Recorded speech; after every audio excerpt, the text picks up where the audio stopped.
enough to join with us later. That's the beauty of this electronic devices that sometimes when it's most convenient for you, you are able to switch it on, or maybe when you're driving. So it is our prayer that today's Torah lesson will be a benefit to you. And today's lesson is who's really in control of governments. And it's important for us to understand because every generation has to deal with different governments, but you need to know who's really in control of these governments. So today we want to break down the different type of governments that exist in the world and let you know who's actually controlling them behind the scenes. So a government essentially at its core, in the simplest form, is a system, a group of people governing an organized community. So a government is when it's a group of people, it's organized, it's formalized, and you are being controlled and everyone is adhering to a very sometimes succinct form of laws. And for the most part, there's five different in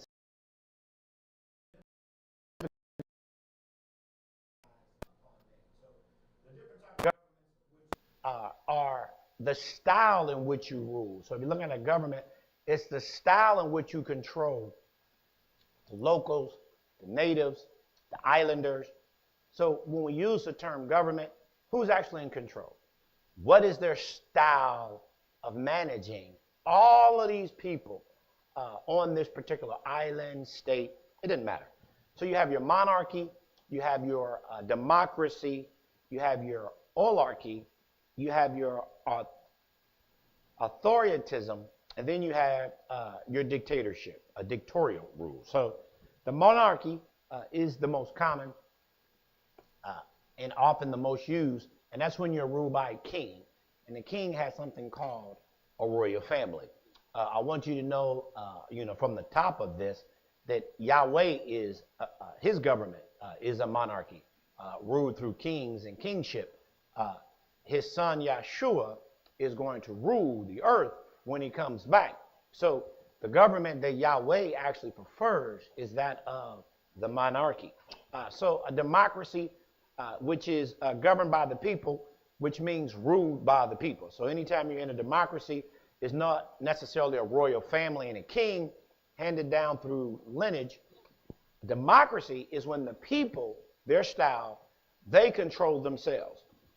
Oligarchy, small group of people with a whole bunch of money, and they got control of the country, and they organize institutions around their wealth. So an oligarchy is just a couple of people ruling everybody. Democracy is when everybody gets to rule based on elections, and these elections oftentimes have term limits. When you're referring to a monarchy, it's not a time limit, a term limit issue. The limits are from death to birth, from birth to death. Democracy, time limits, you can be voted in or voted out. In oligarchy, uniquely different. Several large financial families rule, but if you lose your financial prowess, you lose your financial abilities, you're no longer a part of that ruling class. Authoritarianism, I don't know why I have such a hard time saying that, I apologize, but authoritarianism, it is the enforcement or advocacy of strict obedience to authority at the expense of personal freedom. So an authoritarian regime is when they tell you what to do and you don't have any say-so in your life or the life while you are sitting there in that country. And then a dictatorship or totalitarianism is a system of governing that is centralized in dictators and requires complete subservience to the state. So if you're in a totalitarian, which is a dictatorship, and you do whatever you're told, very little difference between the authoritarianism and the totalitarianism. Both of them adhere to strict obedience to their leaders. So who's really in control of these different type of governments in the world? And it's important for you to understand the different styles so you'll understand which style is going to actually work best for you. So there are secret societies, and these secret societies have flourished throughout history. And these secret societies even go back to our founding fathers, and they go back to the royals. So that means our founding fathers who practiced democracy, or some of the royals that practiced the monarchy, they also were a part of secret society. So these members, most often men, have been tapped to join the Knights of Templar, the Freemasons, the Bavarians. You can continue. You can scroll it, actually. So there's 5 basic secret societies. You have the Knights of the Templars, you have the Freemasons, and you have the Bavarians. You have 2 that are very well known, the Illuminati and the Skull and Bones, and then you have the Bilderberg. So those are the 5 secret societies for the most part, and they allure secret societies. They are allured, and these secret societies often are shrouded in mystery, and a lot of times they are part of the legend of the countries that they actually secretly control. Conspiracy theories have surrounded them for centuries, with rumors of groups like the Illuminati being linked to everything from the French Revolution and to the assassination of JFK. So a lot of people believe that the Illuminati, and that there are certain signs in the Illuminati and in this secret organization, they actually control governments. But it's important to separate fact from fiction. So the Knights of the Templar, which is a very old organization, and this one for the most part has been disbanded, but these were warriors, and they were dedicated to protecting Christians and pilgrims to the Holy Land during the Crusades. And that was a Christian crusade when they were trying to cause everyone on the world to be Christians. No, you can let it go. The military order was founded around 1118. That was a long time ago. When Hugh de Paynes, he was a French individual, and he was the first one to start the Knights. No, you can really just let it go. You don't have to stop it. And so the Knights of the Templar, they were created, and these were essentially soldiers of Christ, and they took a very secret vow.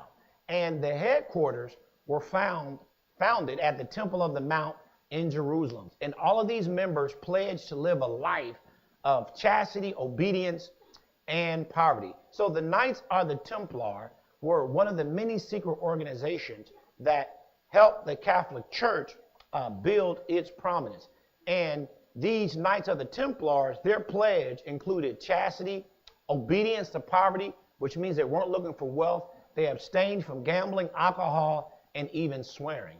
So they're most known for, the Knights of the Templar, for their military prowess. So for the most part, the Catholic Church used the Knights of the Templar as an arm of the Catholic Church, because these men were warriors and they were fighters. So how did the Knights of the Templar get their wealth? They became the most wealthy and powerful force in Europe after they set up a bank. So once they set up the bank, they allowed the new pilgrims, and that's one of their jobs. One of their jobs during the crusade was to protect the colonization that was going on, and they created banks. Well, when they created banks, people deposited money. That's how the Knights of the Templar began to get their wealth. And during their pilgrimage, those who are going to live in the Holy Land, that's where the Knights of the Templar would actually release their funds to. So their influence swelled to a new high in 1139. So established in 1118, 1139 is when the Pope, Innocent II, he issued a papal decree exempting them from paying taxes. Well, if you didn't pay taxes and you were collecting money, your money stood up. And while doing that, he also said that the Knights of the Templar are going to answer to the Pope.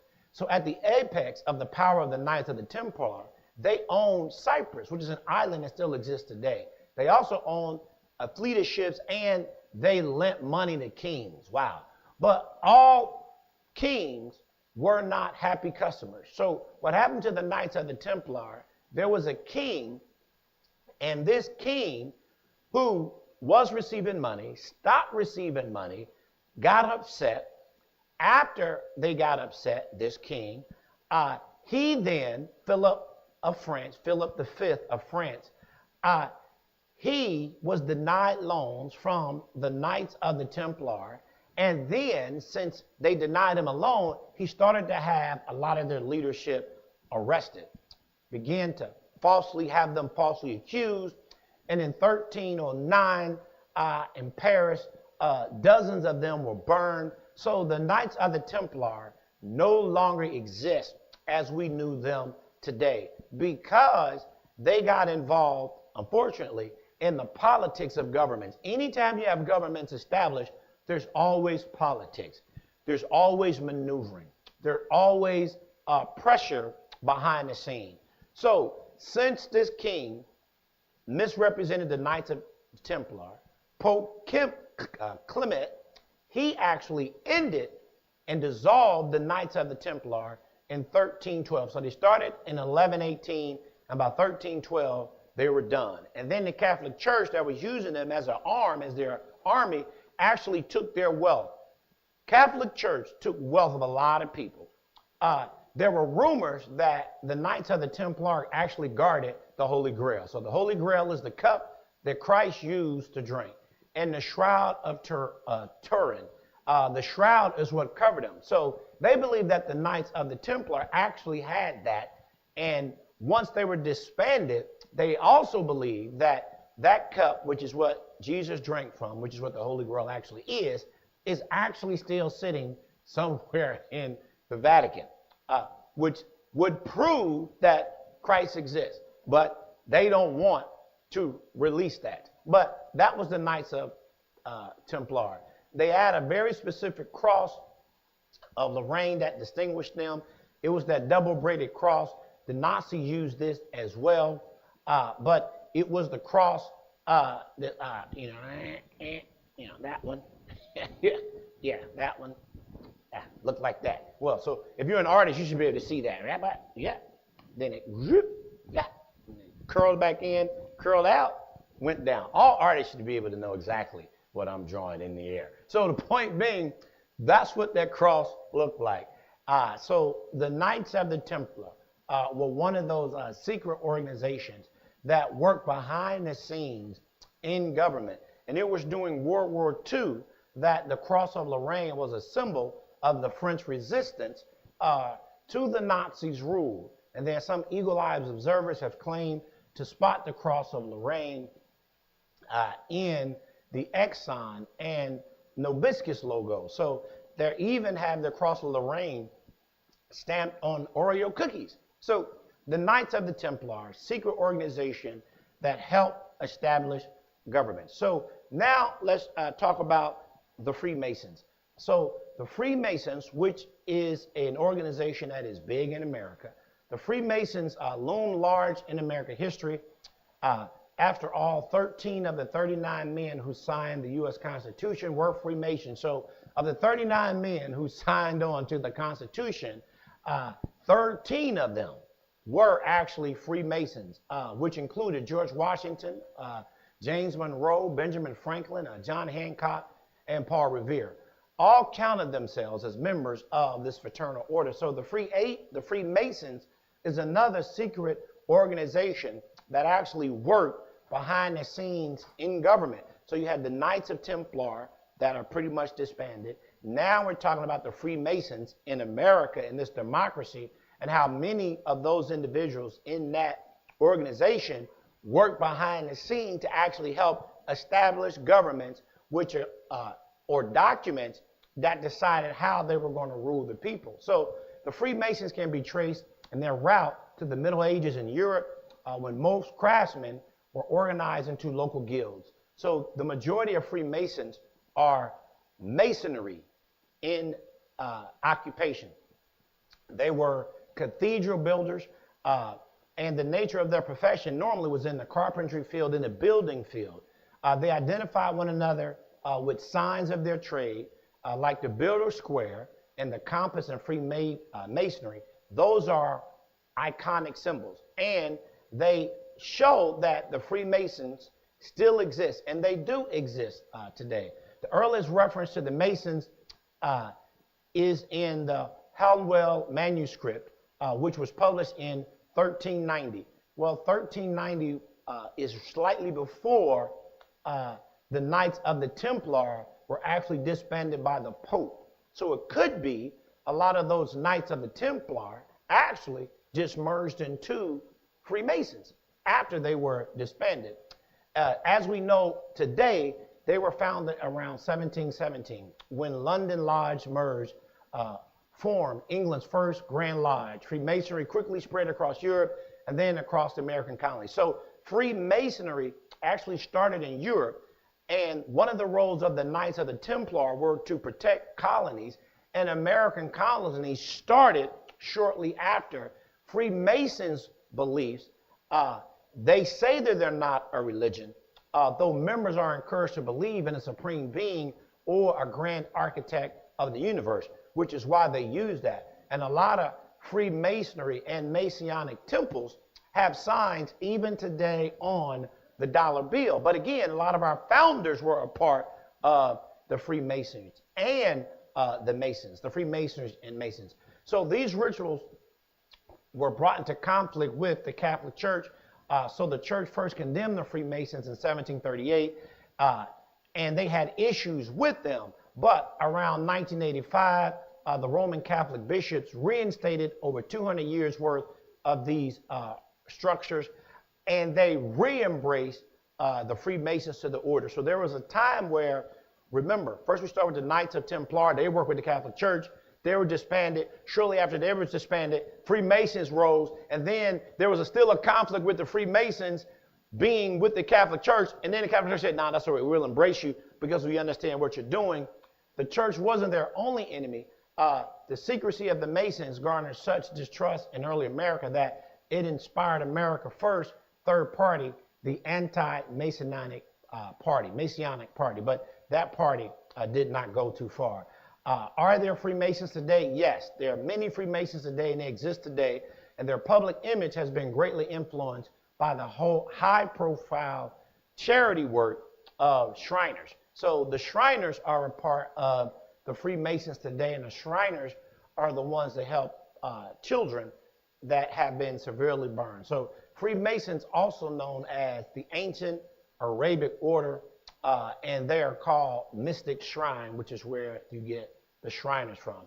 And the Shriners were founded by Freemasons in 1870 in New York City, Knickerbocker. So you have the Knights of the Templar, who started, disbanded. Shortly after they were disbanded by the Catholic Church, now you have the Freemasons. The Freemasons were at odds with the Catholic Church. Then the Catholic Church embraced them.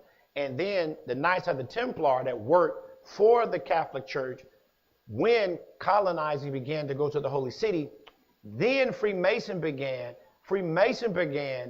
England began, then they start colonizing America, and 13 of the 39 founders of the constitutions were Freemasons. I hope you're seeing this trend here. So the rituals around being the Freemasons are shrouded in secrecy, but have entered into public imagination in the film, TV, and was even parodied on the episode of The Simpsons. That's hilarious. And open to all males over the age of 21. And women can join an association known as the Order of the Eastern Stars. And I even spoke at one of the Orders of the Eastern Stars. They are the female portion of the Freemasons of the secret society. So according to the New York Times, aspiring members must ask to join and cannot be otherwise approached. As summons up in recruiting slogans, all you have to do is ask. So if you ask to be a part of the Freemasons, you can be a part of this secret organization. This has secret signs. They have people in government, and they are pulling levers in government, starting back from the Knights of Templar, going to the Freemasons, progressing to the Shriners. So if you do get in, you'll be in good company. So famous Freemasons are Mozart, Winston Churchill, Davy Crockett, Franklin D. Roosevelt, and John Wayne. All of them were Freemasons. So there are a lot of famous Freemasons that are out there. But the most recognizable symbol of the Freemason is the square and compass. And when you see that, you know that this person is a part of this secret society. The right angle builder square is joined by the compass.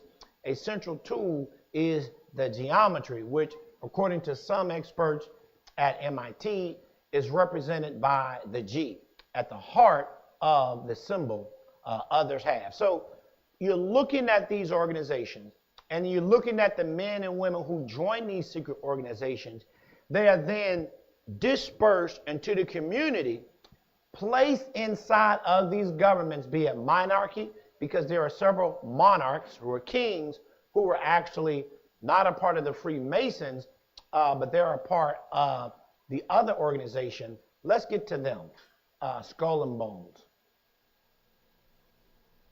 That's another name of an organization that exists out there. It's called the Skull and Bones. So let's talk about them. The Freemasons also are known by the all-seeing eye that is on the dollar bill, the Masonic symbol that has been sharply debated, but they're saying it is the Egyptians' eye of Horus, but it is on the dollar bill. But that is the influence. Let's stop that and scroll that up. So another Freemason was Franklin D. Roosevelt. Just wanted you to know he was the president of the country, of America. So a lot of these organizations have members that were embedded into the highest forms of government. No, you can just, okay.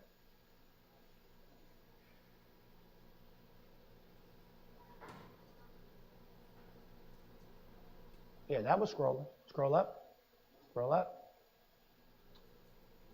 All right, let's talk about the Illuminati before we go to the Skull and Bones. So the Illuminati was founded by a professor and chafing at the power of conservative Catholic Church and the Bavarian monarchy. So the Catholic Church is wrapped in, stop it right there. So the Catholic Church is wrapped in Knights of the Templar, the Freemasons, and the Illuminati. That's a lot of secret organizations for a church that probably has the Holy Grail. Based on what happened in Germany, they have the original menorah that was in the wilderness. They carry a lot of religious artifacts, the Catholic Church, and they partnered with, so far, 3 of the top secret organizations that pull the levers behind government, being the Knights of the Templar, the Freemasons, and now the Illuminati. All right, continue.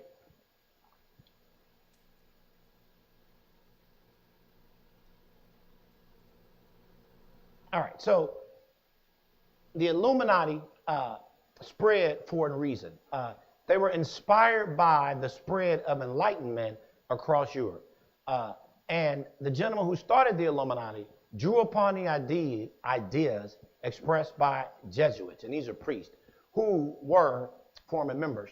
The mystery of the 7 sages of Memphis, the Kabbalah, and Freemasonry. So the Kabbalah actually goes back to Abraham and what Abraham as a kid practiced.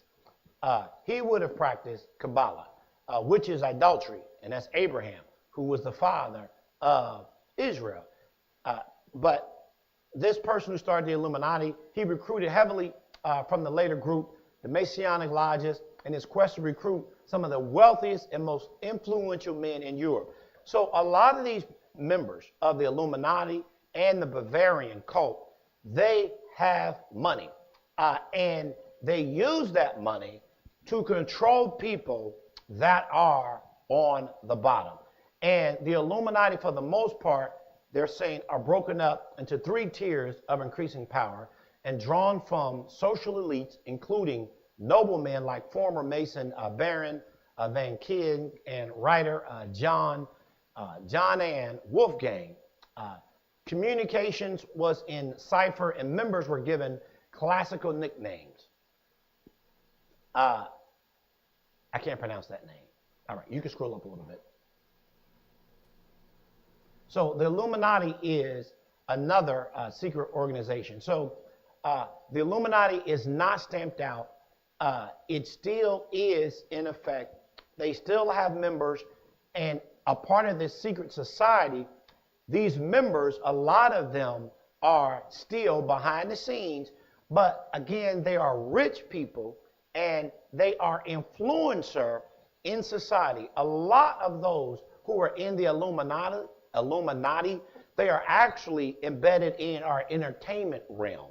So a lot of the information that you're getting from your songs, a lot of the information you're getting from your dress are actually inspired by people who are in the Illuminati. They are shaping not only governments, they are shaping what you think and what you do behind the scenes. So a lot of what you think is original is not original, but it's actually in part inspired by the members of the Illuminati, who, unlike the Freemasons, you can't ask to join.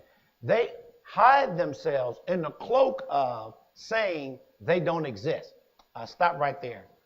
One of the greatest lies that Satan tells the world and has convinced is that he don't exist. The Illuminati also use that line. That ain't me. We don't exist. But they are pulling the levers behind the scenes of what you do, what you wear, where you go, and what you eat. Started from the Knights of Templar, working under the umbrella of the Freemasons, now the Illuminati, all secret organizations that are pulling levers in governments. That's why it's important to know who's really in control of all that is transpiring. And are we actually just watching a movie based on a script that other people are writing, be it the Knights of Templar, be it the Freemasons, or being the Illuminati? Are you actually just living your life based on the script? And if you're willing to sell yourself out, they'll give you a part of this wealth, but once they give you that wealth, you now have to do exactly what they want you to do when they want you to do it. So let's talk about another one, the final one, Skull and Bones. Let's talk about Skull and Bones, which is another secret order and organization that actually started in Yale. And you can speed this one up.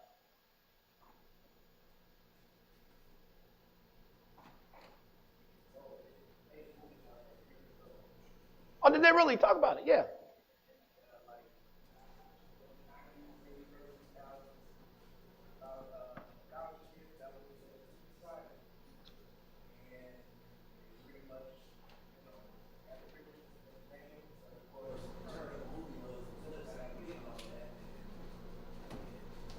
It was ugly in the end.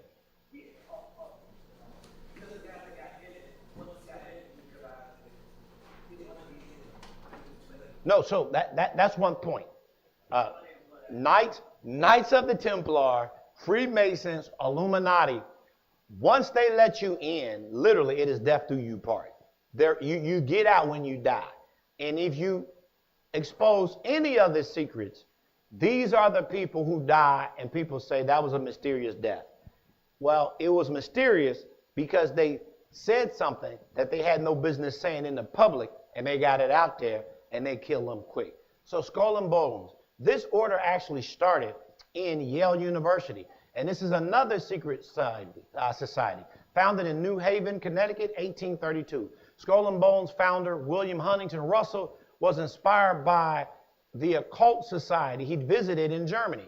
So he started from Germany. Well, remember, it was back in Germany that the Catholic Church began to reintroduce themselves to the Freemasons and the Illuminati. So his co-founder was Alfonso Tad. who was a future Secretary of War under President Grant and father of President William Howard Taft, who would also be the member of Skull and Bones. The prominent list of bonesmen include several presidents and modern day power brokers. So we got people who are part of the Freemasons, who are founders of America.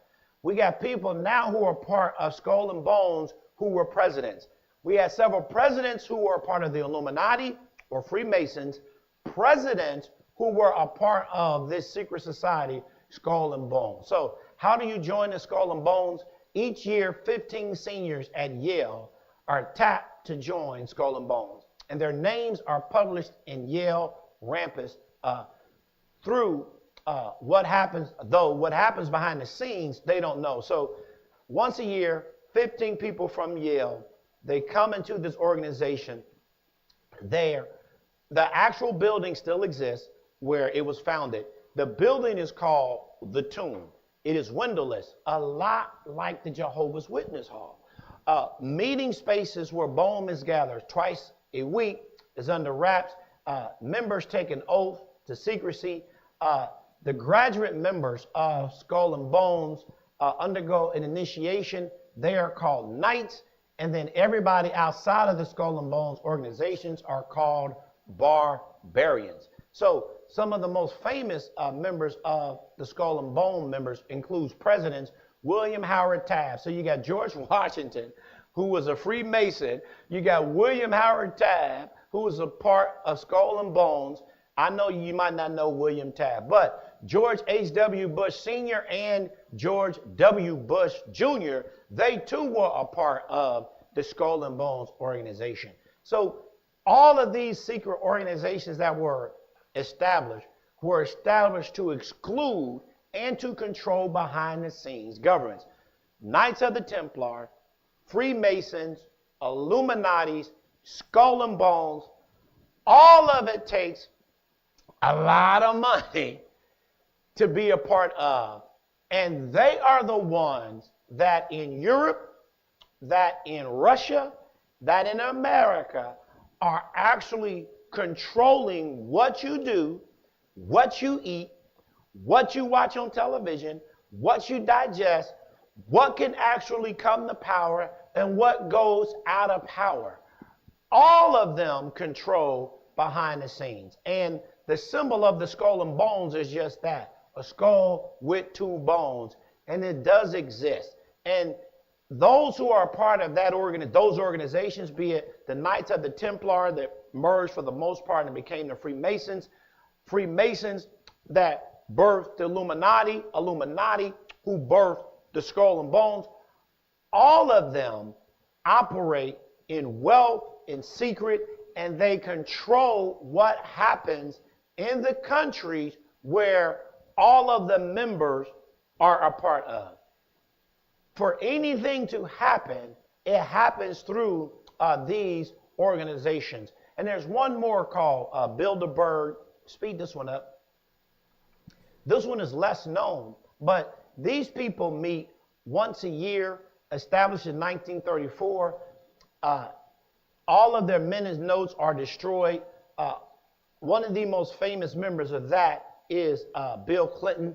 So a lot of these presidents that we have in America are actually attached to one of these organizations, be it Bilderberg, Skull and Bones, Illuminati, Freemasons, or Knights of the Templar.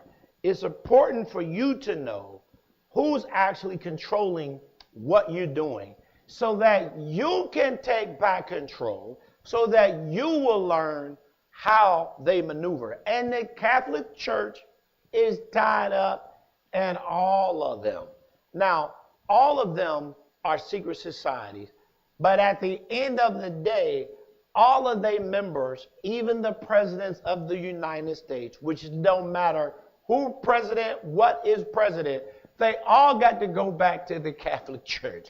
And they all got to bow at the feet of that Pope, because at the heart of all of these organizations is the Catholic Church. That's why everybody, every leader still, except China, goes over to that church. Now, China has secret organizations, but none of them are part of the 5 that we're talking about. China don't care about nobody but China. And China still has their tentacles, as we found out through these terrorists, deeply embedded into America. Why is this important to you, and why is this relevant to the church? The church needs to know what actually motivates them, why they go. One of the reasons why I wanted to bring it out is that when you are part of these organizations, there is no out, and you stay in. Whereas people who are part of churches go from church to church. At least the benefit of those organizations are loyalty. And they meet. There's not one organization that don't meet. The Freemasons, they meet. Illuminati, they meet. Bilderberg, they meet. All these secret organizations that are controlling what you do, whether or not you go to church or don't go to church, they actually meet. And they meet all the time. And I'm telling you, one of the reasons why you are not going to church is because these people have embedded lies in the medias that you are digesting, and that's why you don't even want to go to church. Because if you're not going to a Catholic church or one of the trees out of that church, these organizations don't even want anyone else to know about them. So you don't even realize that what you are digesting is actually keeping you from the truth because they don't want you to know it. Which is why they discourage you from meeting. But they don't discourage you from meeting at the locations where you can get fed what they want you to be fed so that they can maintain control over you. Man, this is diabolical. Controlling you in every which way, even down to your worship, and not allowing you to break that, because if you break that, then they no longer will be able to control you. And the whole goal is control. That's why we are teaching today who's really in control. Since I've not pledged allegiance to any of those organizations, and I see them for who they are and what they are, and I know that at the end of the day, it's not the Catholic Church, but it is Yahweh that is in control of all things. Let's scroll to the scriptures. Let's get Genesis, the first chapter, verse 26. And you can begin to scroll. And Elohim said, let us make man in our image, after our likeness, and let them have dominion over the fish and over the sea, over the fowl of the air, over the cattle, over the earth, and over every creeping thing. Stop there. So, when I said who's in control in governments, and we told you the Illuminati's in control, the Knights of the Templar, they are actually in control of these governments. Skull and Bones, they are in control. The Freemasons, the Bavarians, they are in control of these governments. And I'm letting you know that even their control, remember, please try to remember this. And I know we're talking a lot, but try to remember this. Knights of the Templar, Freemasons, Illuminatis, Skull and Bones, their whole goal is to control. Control you, what you eat, what you drink, what you think, even up to your worship. Secret society, men of power, they were a part of the Constitution, the Bavarian organization that is still a part of the Skull and Bones members, they crossing, Freemason, crossing, Knights of the Templar, crossing, Illuminati, crossing paths, a part of Brexit. You read in Genesis, first chapter, Yahweh gave dominion to man. So it is okay for man to be in control of these governments. You just need to know how they operate so you can know how to maneuver yourself. I am not saying that somehow that they are operating outside of the will of God. On the contrary, I'm here to tell you that these organizations according to Genesis 1 and 26, they have, since they are men and women, they've been given power and dominion over this earth. Who's really in control, which is why I'm trying, and it ain't easy because I'm fighting against a lot of things. I am trying to get you to see who's in control of the people who's controlling you.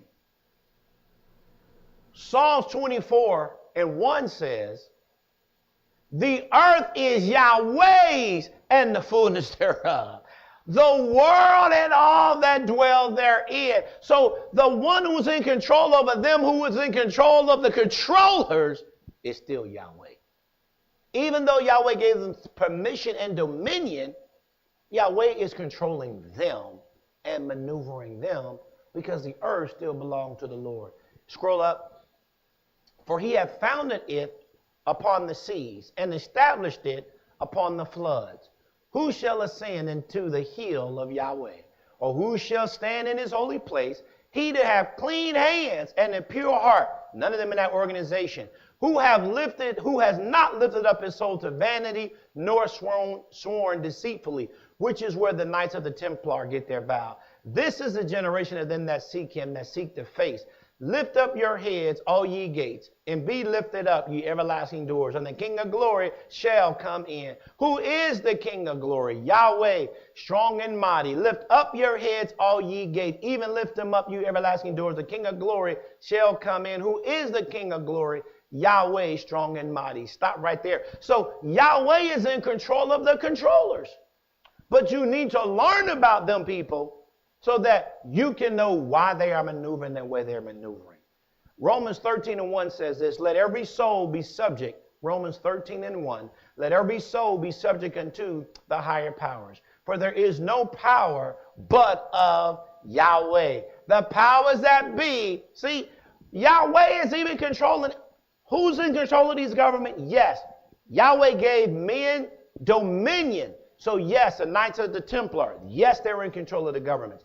Yes, Freemasons, yes, they are in control. Illuminati, almost everybody in entertainment is in an Illuminati, which is why they dress crazy. It's going to keep getting worse. Y'all keep buying into that. The Illuminati are the ones that want y'all trans and all this other kind of shenanigans. They want y'all crazy because they're trying to control you. And they want to mock God. But they still have the authority given to them to do it. Skull and bones, these men of power, these men of money, these men of secrecy. Same thing with the Bavarian group. All of these organizations that meet yearly, kings meet with them. Presidents meet with them. They decide things like global warming, how we're going to attack that, wars, how we're going to attack that. You know, all of these wars that we enter into, it's not up to the president. It's up to the leaders of the Illuminati, Skull and Bones, Freemasons, Knights of the Templar, the Bavarian groups. These power brokers are the ones that say who go to war and who don't. And people like JFK, who act like he does not listen to them, that's why people like him get assassinated. Trump, who thought he was not going to listen to, they gave him a warning shot. And after they gave him a warning shot, he started towing the line him own self.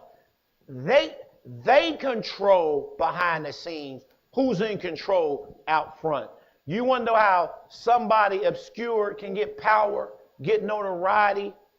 That's because they bend to knee the one of these powers. And these powers need them to bend the knee because they need them in control over certain sectors of society to keep everybody subservient and in control and under their rule. You need to know that if you want to break free, you got to serve the one who came to set you free. That's Yeshua. Romans 13 and 1, again, it said, all powers that be are what? Ordained of God. Scroll up. Let's get to Ecclesiastes. I want to show you what the end and the conclusion of the whole matter is and what we all are going to have to work towards. Slow down. Ecclesiastes 12 and 13. Okay, there you go. Let it go. Let us hear the conclusion of the whole matter. Fear God, keep his commandments, for this is the whole duty of man.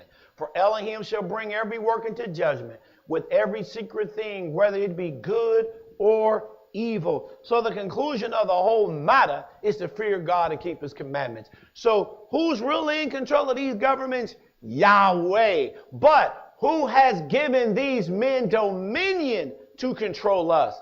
Yahweh. Who's in control of these governments? Knights of the Templar, Freemasons, Illuminati, Skull and Bones, the Bavarian. Those are the 5 top dogs. And the organizations that control those 5, they won't even let their name be mentioned to let you know who's in control of them. Man behind the scenes are in control of us. But behind those scenes, Yahweh is still in control because the earth belongs to him. But we need to be careful so that we don't get caught up in these. Because even though America is saying it's a democracy, it's more like an oligarchy. The people with power, they are the ones that are really in control. It's more like a dictatorship. The police tell you and you got to do whatever they tell you to do. And then you got to try to go before the courts. Of course, there are systems in place, but you are the ones that are going to have to learn who's really in control. I'm saying Yahweh is in control, but you need to know who Yahweh has allowed authority and dominion to rule on this earth. And right now, like I say, Skull and Bones, I mean, these people real. Illuminati, they real. And yes, they kill people who try to go outside of their parameters. Knights of the Templar, Catholic Church saying they disbanded. No, they're not disbanded. Catholic Church wanted to take their money and gave them a new name. That's it. They called the Freemasons. Freemasons, they ain't going nowhere. They just now are the Illuminati. They're all brothers and sisters of the same.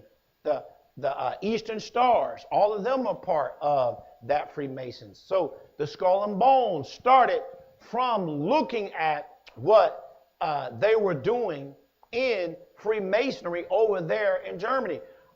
All of them are cut from the same cloth of power and influence. And you are the ones that are going to have to be wise as a serpent, harmless as a dove, to understand how they are maneuvering and controlling us. And if you want to break free, the only way is to serve Yahweh. And then light will shine in darkness. Ready for the outro. Thanks again for everybody that was able to log on now or log on later. Thanks for sitting with us. Hit the like button and hit follow if you've learned something new. You can catch us even more with content on YouTube, TikTok. Please don't miss out. You can also support Truth Ministries in a delicious way. It's coming up on June 19th from 11 a.m. to 6 p.m. Teaming up with City Barbecue June 29th, 11 to 6 p.m. City Barbecue. You can also help us through a group fundraiser through Truth Ministries. You can help us by allowing this code to be put into your Kroger's Plus JX228 under Kroger Community Rewards.